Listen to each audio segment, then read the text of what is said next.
Hi, I'm Ethan from Canada. Please, like and subscribe.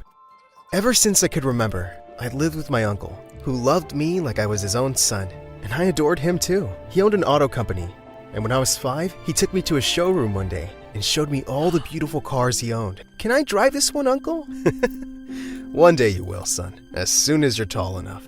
I wanted to make my uncle proud of me, so I studied hard and always got straight A's. Uncle would be over the moon seeing my results, and he'd tell me that I'd take over his business one day. I was thrilled to hear that, because I loved cars. But suddenly, everything changed in the 5th grade. My uncle introduced me to Giselle, a tall woman with a really long nose. Aw, you must be the nephew. So cute. She pinched my cheeks, and when my uncle wasn't looking, she smirked at me. I didn't like her at all, but my uncle seemed to love her, because 2 months later, he married her. Giselle had a son my age, Jeremy, and he was the slowest boy I'd ever met. On his first day of school, Uncle and I were waiting for him to finish eating his cereal, and he took a minute to chew each Fruit Loop. We're gonna be late, can't you chew any faster?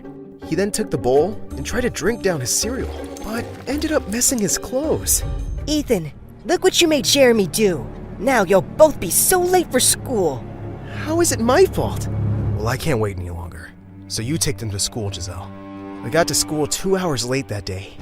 To make things worse, Jeremy was a real embarrassment. He sat in class with snot running down his nose and didn't even realize it till one of the mean boys in class saw him.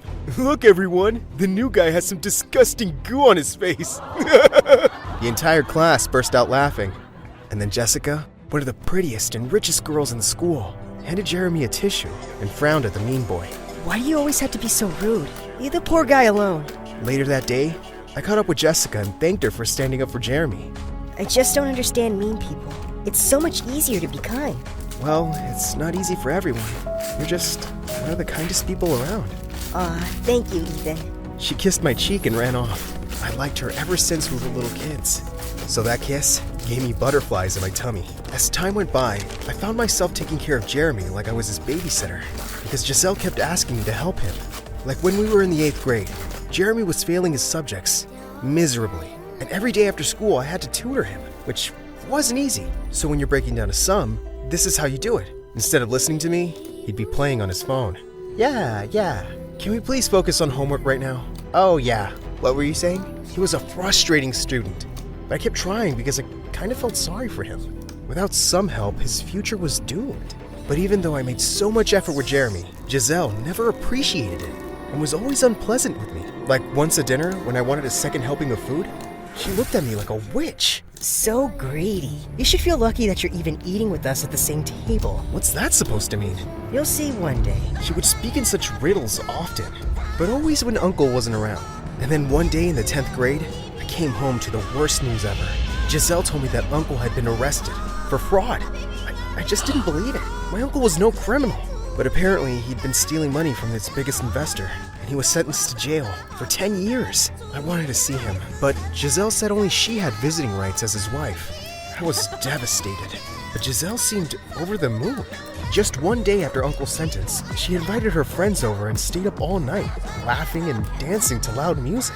And just 2 days later, I got back from school to find out she had moved all my stuff to the attic. Why did you do this?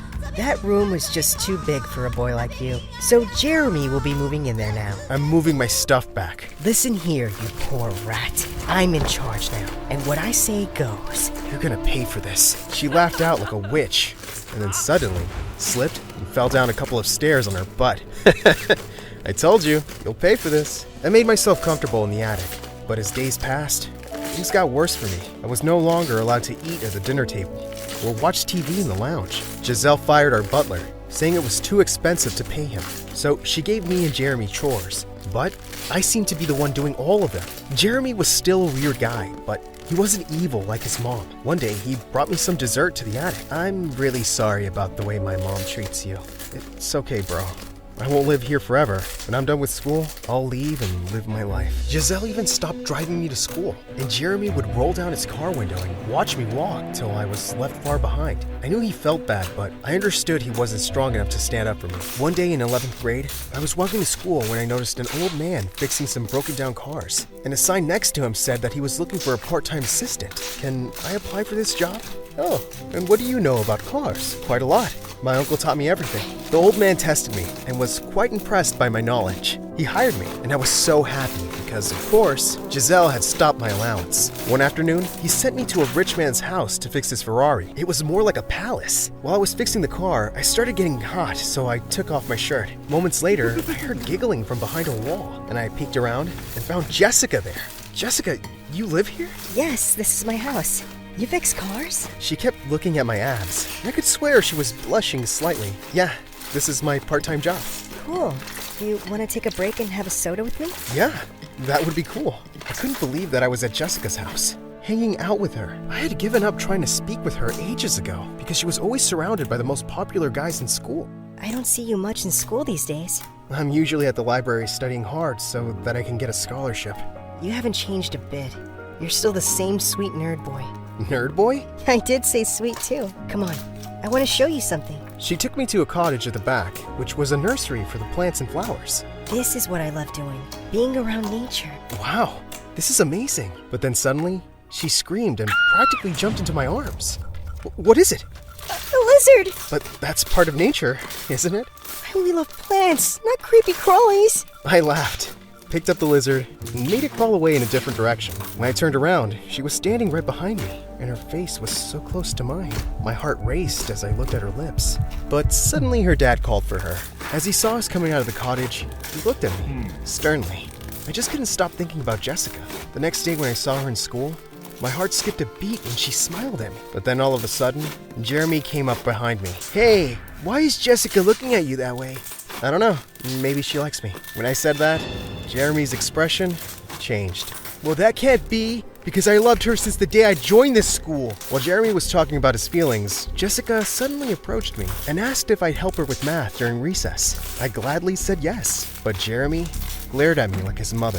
When I got home that day, Giselle called me to the living room. Her eyes were blazing. Jeremy tells me you stole his girlfriend. Who? Jessica? She's never been his girlfriend. I hear that your father's very rich. You're thinking of getting your hands on that pot of gold, aren't you? No, Giselle. Not everyone's a gold digger like you. How dare you talk to me like that? You're grounded, and I forbid you to see this girl. As long as you live under my roof, you'll live by my rules. This is not your roof. It's my uncle's. The next day, while I was with Jessica at recess, Jeremy came and told me to take off the shirt I was wearing because he'd given it to me and wanted it back now. I told him to buzz off, and then he pounced on me. But I was way stronger than him and pinned him down. Calm down, dude. This is not who you are. You are not a monster like your mother. Maybe I am. And don't talk about my mother that way. I let him go, and he stormed off furiously. Hey, are you okay? I leaned forward and kissed her. Now I think I'll be okay. Jessica and I started seeing each other more often, and I didn't care about how Jeremy and his mother treated me. Soon it was the end of 12th grade, and prom was around the corner. I decided to surprise Jessica by turning up at her place with some flowers and asking her out to prom. But when I got there, I was shocked to find her in the living room with her dad, along with Jeremy and Giselle. What are you guys doing here? The question is, boy, what are you doing here? I'm here to ask my girlfriend to prom, sir. Are you sure you're at the right house? Because my daughter just said yes to being Jeremy's fiancé. I couldn't believe my ears. I looked at Jessica, but she just looked back at me with a frozen face. I need to speak to you alone, Jessica. There's no need, Ethan. You heard what my father said, and I agree. It's a good match. I think you should go now and leave me alone. And then her dad had guards throw me out of their house. I was utterly heartbroken. She changed her mind about me because I was poor? As I laid awake that night, the attic door creaked open. It was Jeremy. So, how does it feel, Ethan? You always thought you were better than me, right? But look at me now. I'm the master of this house, and I own the heart of the girl you love. Before I could stop myself, I'd flown at Jeremy and punched his face. I obviously couldn't stay there anymore. So I took my savings and my things and left that very night. The old man I worked for let me stay at his garage for a few months, till I got into university on scholarship and left. A year later, as I was walking out of college campus, I was completely shocked to see Uncle standing outside. Oh my God, you're free! I missed you so much, Uncle! How come you never came to visit me, son? Giselle told me that I wasn't allowed. She was lying. I was in jail because of her. She framed me for fraud and had me thrown in jail.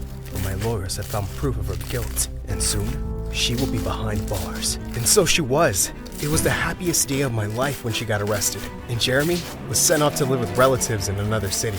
My uncle and I moved back to our house, and I continued with my engineering degree. And then one day, as I was fixing a car in Uncle's garage, I turned around to see Jessica walk in. Oh, it's you. Can I help you with anything? Ethan, I'm so sorry. Oh, you're sorry now, because I'm rich. No, it's not like that. Giselle threatened to do something bad to you if I didn't break up with you. I never meant to be with Jeremy, but I had to do something to drive you away from here. What? Why didn't you just tell me this? I was scared. For you. She started crying, and I wrapped my arms around her and told her it was all over. So do you think you can give me another chance? Of course. I've loved you since forever, Jessica. You're the best person I know.